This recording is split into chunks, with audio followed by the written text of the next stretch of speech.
Alright folks, this is Sierra Games Scott, coming to you from Police Quest 2. I just want to apologize. First, this is my fifth recording of the same section. I don't know why the microphone just hasn't been plugged in. I hit the wrong buttons. It's been a disaster, folks, which is kind of par for the course for this Let's Play. I think it's taken me a month to get through what is not all that complex of a game. I think I got through Quest for Glory 3 in a week, and that's 30-something videos. So anyway, apologize for that. Apologize for my illness that delayed things. Apologize for technological issues that delayed things. Apologize for some of the bad quality. Apologize for this Let's Play. I just not my best work. I apologize for that. And I'm going to talk about a bunch of those things and future plans in a subsequent video after we get through Police Quest 2. I think this is going to be the last of 2 or 3 videos, and we're done with Police Quest 2. So with that said, let's just get into this game and try to finish it off. And so we are in Steelton. If you recall, last time we took the plane out here to follow Jessie Baines. We dealt with the terrorists, and okay, we pick up the 2 radios, and yeah, he just tells us he left it there for us. Alright, so we're going to go out and head over to that park. And I apologize, I don't want to rush on you folks. Certainly it's not your fault. It's pretty much entirely my fault that I had all these problems with things, but I do want to move ahead, and I also think you want me to get through this Let's Play as quickly as possible. I know some of you, at least my fans, both of you, have been waiting certainly patiently for it to come out, and other folks probably might want to not watch the whole thing until it's complete, until we have a complete playlist. So let's move ahead. You and Keith are driven to Burt Park by Ernie Pittman, a 20-year veteran who looks 10 years younger than his real age. He regales you with stories of his escapades as a young patrolman. By the time you reach the park, you are beginning to wish he had retired last year. Sure enough, Officer Pittman climbs out the patrol car and heads into the park with you, talking all the way.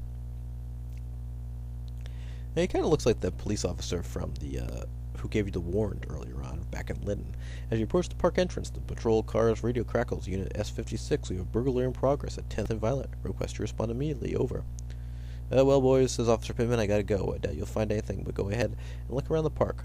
Right here is the telephone booth. Payne's used to make that call. Call us if you need to be picked up, or if you need any kind of assistance. Good luck. So he's gone. Keith looks around and says, I think we should split up. So they split up, and you can't actually leave the park. Also, there's nothing really to investigate, even the phone booth, as far as I can tell. I was actually using the walkthrough, and there's not too much to this park. Like I've said before, one of the charms, one of the things about Sierra games that's fun is exploring and kind of figure some of the puzzles and things out yourself. But we're trying to advance the plot, so the purpose of the Let's Play is a little different than just free playing yourself, particularly for the first time. There's only one sort of subplot that takes place in a few seconds in this park before we head on to the next stage. So, a guy's coming.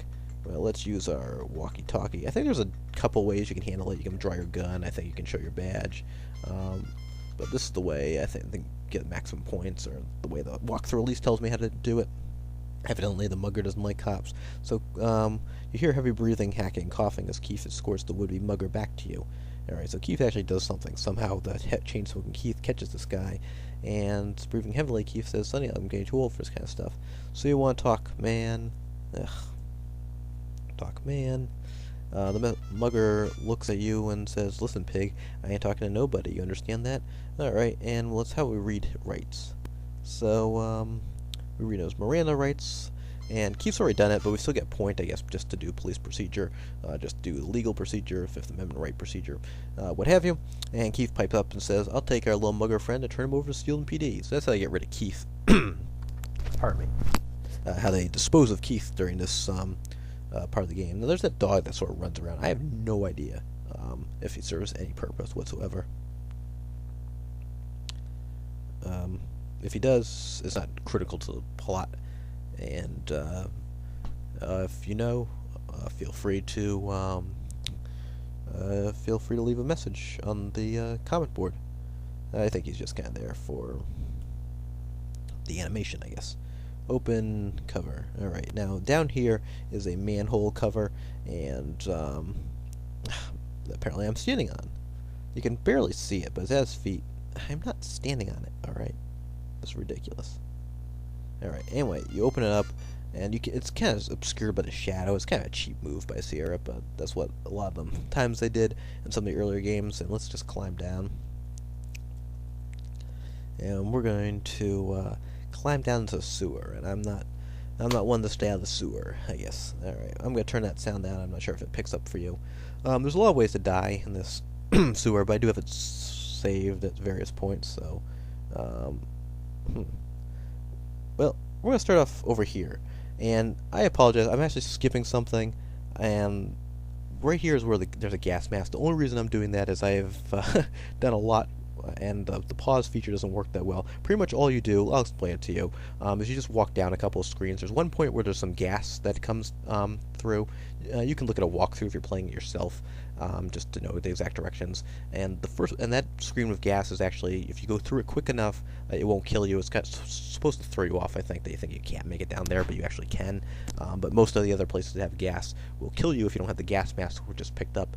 So once you go through that first screen, then down a couple of screens, you end up over here, and we'll continue on to through sewers. So I do apologize to that, folks. I just can't bear to that was my fault after falling in there, but I can't bear to just go back for a couple scenes in the sewer to play it all over again after doing this so many times. So and it's the first time I actually died, so I apologize there.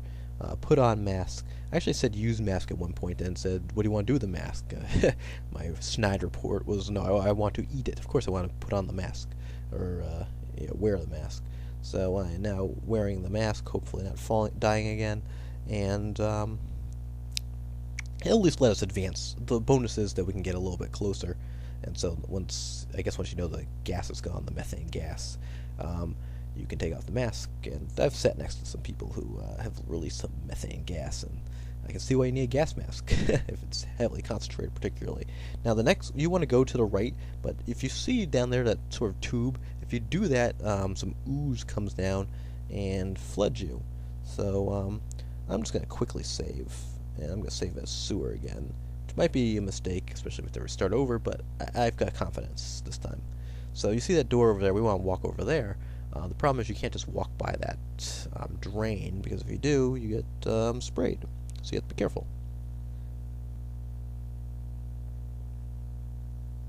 Okay, so you just go this way. I was hoping this was how it would be set up. And you be careful not to fall in. Alright. And then you walk over here, and this is pretty much the last scene in the game. Oops. I'm going to stop it here. Oh, shoot. I have it saved back there. I'm going to do that over again. So as you can see, Marie's in here, as I tipped you off as the final showdown, sort of. We're going to get a little crunch in time also, because I have to be very careful with this program not to go over or get cut off. I'm just going to leave it at this point.